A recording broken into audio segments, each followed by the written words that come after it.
মাত্র কদিন আগেই বিশ্বের বিভিন্ন প্রান্তে অবস্থানরত হামাস নেতাদের গুপ্ত হত্যার হুমকি দিয়েছিলেন ইসরায়েলি সেনাপ্রধান।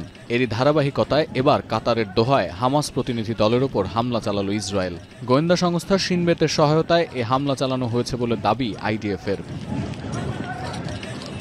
মঙ্গলবার বিকেলে হামাসের এই প্রতিনিধি দলটি কাতারের রাজধানীতে জড়ো হয়েছিল গাজায় যুদ্ধবিরতি নিয়ে মার্কিন প্রেসিডেন্ট ডোনাল্ড ট্রাম্পের নতুন প্রস্তাব নিয়ে আলোচনার উদ্দেশ্যে। আরও অবাক করা বিষয়, ট্রাম্পের এই নয়া বন্দোবস্ত মেনে নিয়ে বিবৃতিও দিতে দেখা গেছে ইসরায়েলি পররাষ্ট্রমন্ত্রীকে, অথচ তার কয়েক ঘণ্টার মধ্যেই হামাসের ওপর এই হামলা চালানো হলো।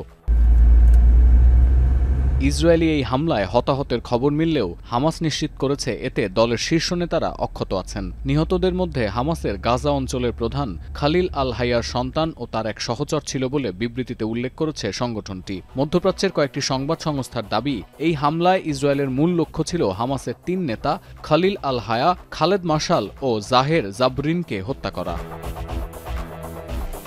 এক বিবৃতিতে এর দায় স্বীকার করেছে ইসরায়েলি প্রতিরক্ষা বিভাগ, যেখানে দাবি করা হয় দোহায় অবস্থানকারী দলে এমন কয়েকজন সদস্য ছিলেন যারা বহু বছর ধরে হামাসের সন্ত্রাসী কর্মকাণ্ডের নেতৃত্ব দিয়ে আসছিলেন, আর এই হামাস নেতারা প্রত্যেকেই বিভিন্ন দেশে আত্মগোপন করে আছেন।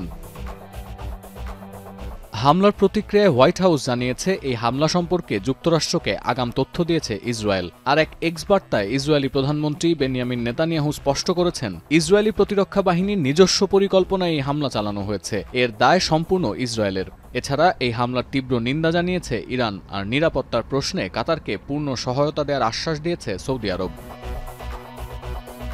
এদিকে ইসরায়েলি হামলার তীব্র সমালোচনা করেছে কাতার। দেশটির পররাষ্ট্রমন্ত্রীর অভিযোগ, মধ্যস্থতাকারীদের ওপর এমন হামলা আন্তর্জাতিক আইনের সরাসরি লঙ্ঘন এবং এটি কাতারের জাতীয় নিরাপত্তার জন্য হুমকি। সতীর্থ কর্মকার, এখন বিশ্ব।